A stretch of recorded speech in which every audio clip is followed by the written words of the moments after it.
Carlos Nelson with Cascade Sports. We're here at Hogan Prep. We're here with the head basketball coach.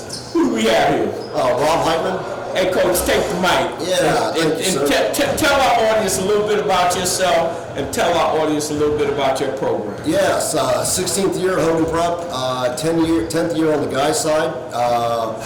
Won a state title, the guys did back in 2017-18. The last few years, we've been in rebuild mode, but happy to this year's team get the Hogan basketball back on the map. The guys have done a really good job to start the season. We're 8-1. Some quality wins. We won 2 tournaments to start the season. Playing a tough Kirksville squad tomorrow down at Hy-Vee at 6 o'clock, but the latest Class 5 rankings, and yes, Hogan is in Class 5 these days, I can't believe it, but they've got us ranked 10th in the state, so that's something the guys are really proud of, and they should be, but my mantra, my theme to the guys is we've got to stay hungry and humble.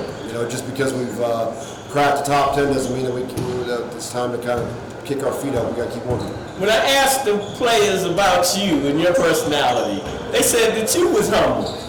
Yeah, it's something, especially in this day and age of social media, I don't think enough young people can hear that message enough in terms of, I preach all the time that I believe in such thing as a basketball gods. The minute that a team or player gets cocky, sometimes the basketball gods work in mysterious ways, and they might give you bad breaks. So for us, we got to stay hungry, humble. Myself as a coach, and hopefully it trickles down to the leaders on this team, and keep grinding, and good things will happen. Hey, Coach, talk about the academic side. We've had a long relationship in Cascade Sports, being home to student athlete. Yeah, absolutely, Carlos, and I co-sign that 100%. I'm glad, I love what you guys do, and I'm glad that you end every interview with that question to the guys. Because again, young people these days can't hear enough in terms of the importance, not only the importance of academics, but setting yourself up to be a lifelong learner and having lifelong success. I mean, it truly does start at the high school ranks, and oftentimes, our freshmen don't understand it. Once you come over from middle school, those colleges are looking at your 9th grade years. It starts for real beginning of your 9th grade year. So, things like the ACT, obviously, cumulative GPA.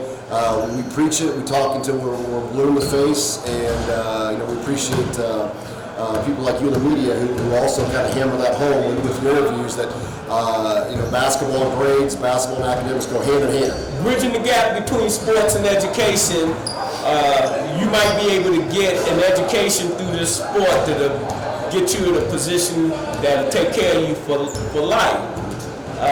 Coach, what are you looking to do this season?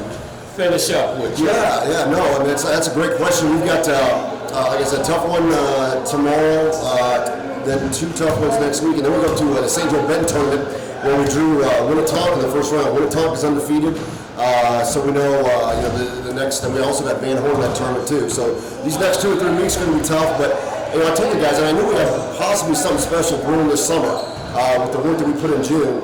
And I told them that I was going to challenge them with the schedule. St. Thomas Aquinas kind of blew our doors off. Got Wilk against St. Thomas Aquinas earlier in December. Anytime we play an EKL team, phenomenal players, phenomenal coaches over there. We've got Gardner Edgerton coming up at the end of January. But this is going to be the second year the Hokies in a Class 5 district. So we districts this year down at Belton. You got teams like Grandview, Ruskin, Warrensburg, Ray South, and then you got Webb City. We're going to watch it out Hy-Vee and Carl's Junction. So big boy basketball, especially when you factor in. I think coming out of break, we're going to have about 250 or 275 students in seat. So it's a tall task, a tall order for a school that small to take on. But we're prepping for it now. We don't play any home games, as you know, so we got to go be road warriors and hopefully hopefully we're playing the best basketball at the end of the season.